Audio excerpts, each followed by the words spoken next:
मोनसे गोजोनथाव खौरां क'क्राझार सहरनि जेडी र'डजों नांजाबनाय सुदेमपुरी गांजेमा बाजाराव थानाय आइ आफा मेडलाइफ बिएम हस्पिटालाव बेराम सोखानो हानायनि गोबां खाबुफोर दं।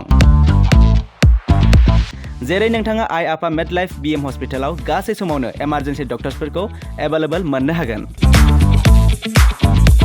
आरो बेयाव medical laboratory, pharmacy, paediatrics, medicine, gynaecology, radiologist, surgery, dental, cardiology, gastroenterology, urology, dental x-ray, play area, x-ray, sonography, OT, थामहिनबा ऑपरेटिंग थिएटर, आईसीयू आरो एनआईसीयू, पीआईसीयू फोरनि डक्टरफोरा एभेलेबल दं। लोगोसे normal delivery, C sections, gall bladder stone, kidney stone, appendix आरो हार्नियाफोर बेराम जानायफोरखौ अपारेशन खालामनायनिबो सुबिदा दं। आइ आफा मेडलाइफ बिएम हस्पिटालाव सप्ताफ्रोमबो फार्मासीजों लोगोसे लेबरेटरी आरो सप्ताफ्रोमबो इमारजेन्सि सार्भिसजों लोगोसे 24 घन्टा जेब्लायबो खुलायै थागोन आरो बेयाव लांलाय लाबोलाय खालामनो थाखाय एम्बुलेन्सनि सार्भिसबो थागोन।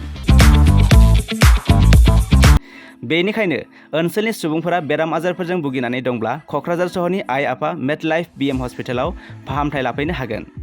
लोगोसे नोंथाङा 9101655430 एबा 8822688026 बे जानबुं नम्बरनि गेजेरजों थोंजों कल खालामना आबुङै खौरां लाहरनो हागोन।